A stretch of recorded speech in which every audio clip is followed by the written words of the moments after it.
Cápsulas con Samuel Andrés Chaparro Sandoval. Mis muy queridos y respetados amigos, reciban un cordial saludo, agradeciendo a Dios por otra cápsula más que nos permite compartir. Mis queridos amigos, hoy quiero que veamos Hechos capítulo 7, versos 20 al 35. Pero ustedes dirán, ¿por qué Hechos si no estábamos viendo el suceso de Moisés? Claro que sí, mi amigo, porque Hechos capítulo 7, versículo 20 al 35 nos hace una excelente síntesis. Hechos capítulo 7, versículo 20 cita de la siguiente manera: En aquel mismo tiempo nació Moisés, y fue agradable a Dios, y fue criado 3 meses en casa de su padre. Versículo 21. Pero siendo expuesto a la muerte, la hija de Faraón le recogió y le crió como a hijo suyo. Versículo 22. Y fue enseñado Moisés en toda la sabiduría de los egipcios, y era poderoso en sus palabras y obras. En este versículo 22 que vemos que posiblemente Moisés pudo haber sido un gran faraón, pero vamos a ver que Moisés va a rehusarse llamar hijo de la hija de Faraón porque veía lo eterno, no veía lo pasajero. El versículo 23 cita de la siguiente manera: Cuando hubo cumplido la edad de 40 años, le vino al corazón el visitar a sus hermanos, los hijos de Israel. Versículo 24 cita así: Y al ver a uno que era maltratado, lo defendió e hirió al egipcio, vengó al oprimido. Quiere decir que Moisés quería solucionar a su manera, como lo vimos en la anterior cápsula, quería solucionar la esclavitud de los hijos de Israel y los quería liberar, pero no a la manera de Dios, sino a la manera de él. Versículo 25. Pero él pensaba que sus hermanos comprendían que Dios les daría libertad por mano suya, mas ellos no lo habían entendido así. Versículo 26. Y al día siguiente se presentó a unos de ellos que reñían y los ponía en paz diciendo: Varones, hermanos sois, ¿por qué os maltratáis el uno al otro? Miren esto tan tremendo que nos cita en Hechos capítulo 7, versículo 27. Entonces el que maltrataba a su prójimo le rechazó, diciendo: ¿Quién te ha puesto por gobernante y juez sobre nosotros? Versículo 28. ¿Quieres tú matarme como mataste ayer al egipcio? Recordemos que Moisés pensaba que él se iba a salvar y que iba a salvar a su pueblo de esta terrible esclavitud. Pero podemos evidenciar, como lo vimos en la anterior cápsula, que se enteraron de lo que él había hecho.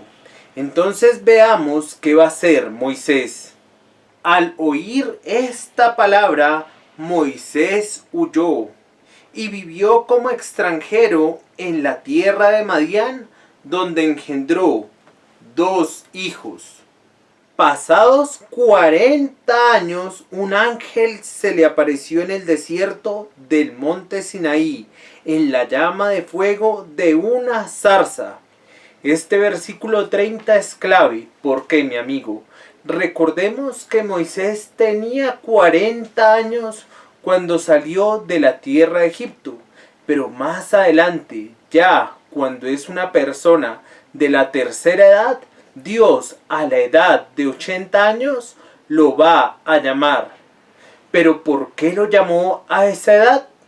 Dios aquí nos enseña algo muy importante, y es que Él necesita siervos que no confíen en sus propias fuerzas, sino que confíen en las fuerzas del Señor. Moisés, posiblemente a la edad de los 40 años, en todo su vigor de juventud, Pensaba que podría liberar a este pueblo con su sabiduría. Pero Dios, tanto a ti como a mí, mi amigo, nos está enseñando que la salvación depende de Él y que no es en nuestras fuerzas, sino en la fuerza de Dios. Hechos capítulo 7, versículo 31 cita de la siguiente manera: entonces Moisés, mirando, se maravilló de la visión, y acercándose para observar, vino a él la voz del Señor.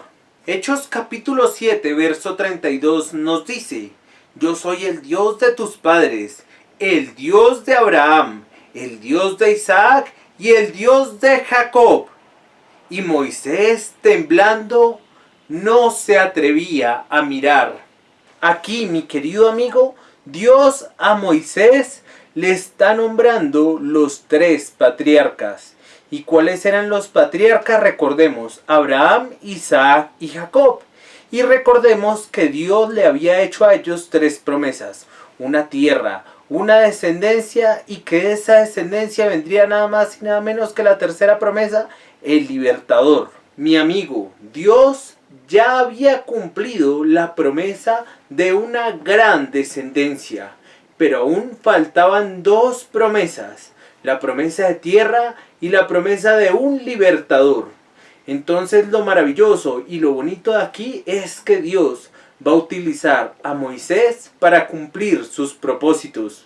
Hechos capítulo 7, versículo 32 nos dice: yo soy el Dios de tus padres, el Dios de Abraham, el Dios de Isaac y el Dios de Jacob, como ya les había leído.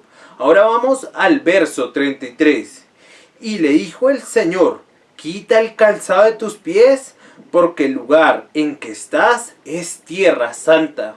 Hechos capítulo 7, versículo 34 cita así: ciertamente he visto la aflicción de mi pueblo que está en Egipto, y he oído su gemido, y he descendido para liberarlos.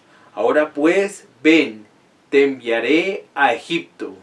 Dios había preparado a Moisés por 40 y 40 años, 40 años en la tierra de Egipto y otros 40 años en el desierto. Y todo es un proceso en esta vida, amigo. Por eso Romanos 10:17 nos dice que la fe viene por el oír y el oír por la palabra de Dios. Es decir, que si tú no tienes palabra de Dios contenida en tu mente y tu corazón, no puedes realmente creer en la obra de Dios. Hechos capítulo 7, versículo 35 nos dice: a este Moisés, a quien habían rechazado diciendo: ¿quién te ha puesto por gobernante y juez? A este lo envió Dios como gobernante y libertador por mano del ángel que se le apareció en la zarza. Mi amigo, Dios va a utilizar a Moisés para sus propósitos eternos. Deseo que Dios te utilice a ti y primeramente a mí para cumplir sus designios eternos, que es entenderle y conocerle, no hacer en ningún momento negocio de la fe u otras finalidades, porque realmente lo que vale la pena es entender y conocer a Dios en esta vida. Nada más vale la pena. Mis amigos, fue un gusto estar en estas cápsulas y veremos qué aconteció cuando Moisés fue a confrontar a Faraón en la tierra de Egipto. Dios les bendiga, mis queridos amigos, y hasta nuestra próxima cápsula, si así Dios lo permite. Dios les bendiga y hasta nuestra próxima cápsula. Cápsulas con Samuel Andrés Chaparro Sandoval.